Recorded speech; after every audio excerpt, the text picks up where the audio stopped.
Hi everyone, Mrs. Wolf here with another version of Goldilocks. This is called Goldilocks and the Three Dinosaurs, and it's retold and illustrated by Mo Willems.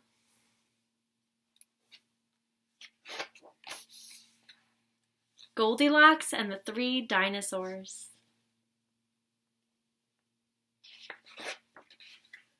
Once upon a time, there were three dinosaurs, Papa Dinosaur, Mama Dinosaur, and some other dinosaur who happened to be visiting from Norway.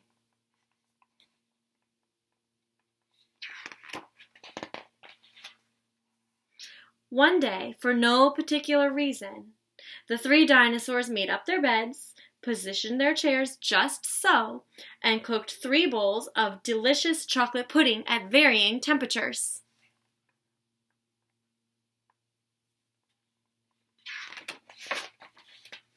"Oh boy," said Papa Dinosaur in his loud, booming voice. "It's finally time to leave and go to the, someplace else." "Heh heh heh heh. Yes," continued Mama Dinosaur, "I sure hope no innocent little succulent child happens by our unlocked home while we are, someplace else." They look like they're up to no good. "Har, har, hor, har."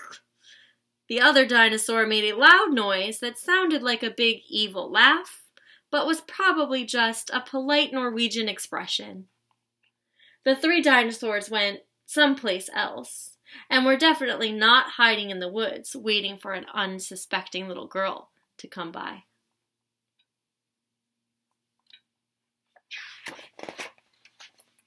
Sure enough, 5 minutes later, a poorly supervised little girl named Goldilocks came traipsing along. Just then, the forest boomed with what could have been a dinosaur yelling, "Gotcha!" But I'm pretty sure it was just the wind. The loud noise was immediately followed by another loud noise that sounded kind of like, "Be patient, Papa Dinosaur, the trap has not yet sprung." But that could have been a rock falling, or a squirrel.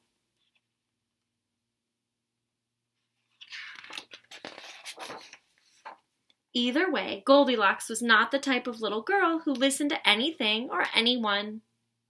For example, Goldilocks never listened to warnings about the dangers of barging in to strange, enormous houses. So as soon as Goldilocks came across a strange, enormous house, she barged right in. The doormat says, "Welcome." Tee-hee. Inside, Goldilocks immediately smelled the 3 bowls of delicious chocolate pudding. "Mmm," said Goldilocks. "That chocolate pudding smells delicious. If only I could get all the way up to the top of that counter." Then Goldilocks noticed a very tall ladder that just happened to be there and was certainly not left there on purpose. Goldilocks climbed up the ladder and found herself face to face with 3 gigantic bowls of chocolate pudding.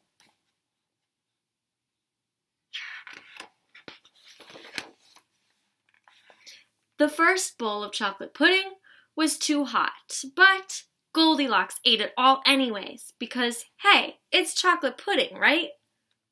The second bowl of chocolate pudding was too cold. But who cares about temperature when you've got a big bowl of chocolate pudding?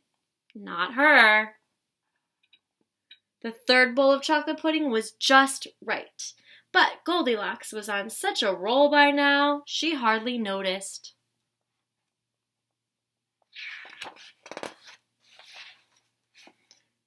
Soon Goldilocks was stuffed like one of those delicious chocolate-filled little girl bonbons, which, by the way, are totally not the favorite thing in the whole world for hungry dinosaurs. Tired and groggy, Goldilocks noticed 3 chairs in the living room. So she climbed down the ladder and walked out of the kitchen. Can you find Pigeon hiding in this page?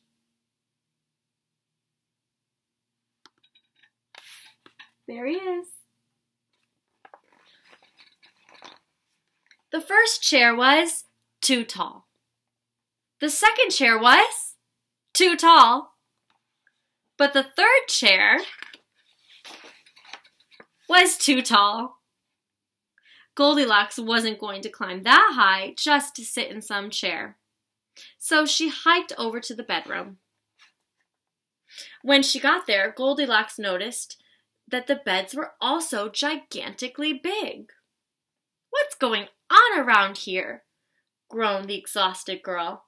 "The bears that live here must be nuts." Are they bears that live here? Just then, the room filled with a loud booming noise that was either a passing truck or a dinosaur gloating. "A few more minutes and she'll be asleep. Delicious chocolate-filled little girl bonbons are yummier when they're well rested."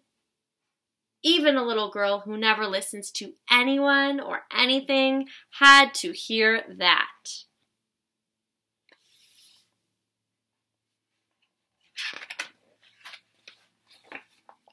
Goldilocks took a minute to stop and think, which was longer than she was used to stopping and thinking. "Hey," she told herself, "this isn't some bear's house. This is some dinosaur's house." Say what you like about Goldilocks, but she is no fool. As quickly as she could, she ran to the back door and got out of there.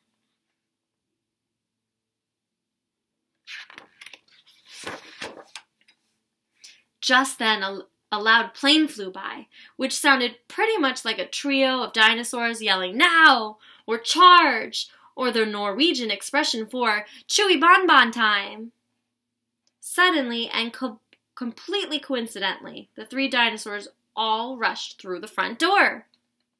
But they were too late.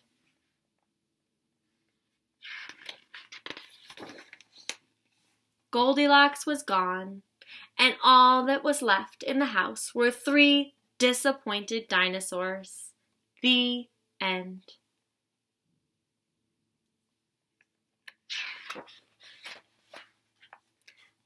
And the moral is, if you ever find yourself in the wrong story, leave.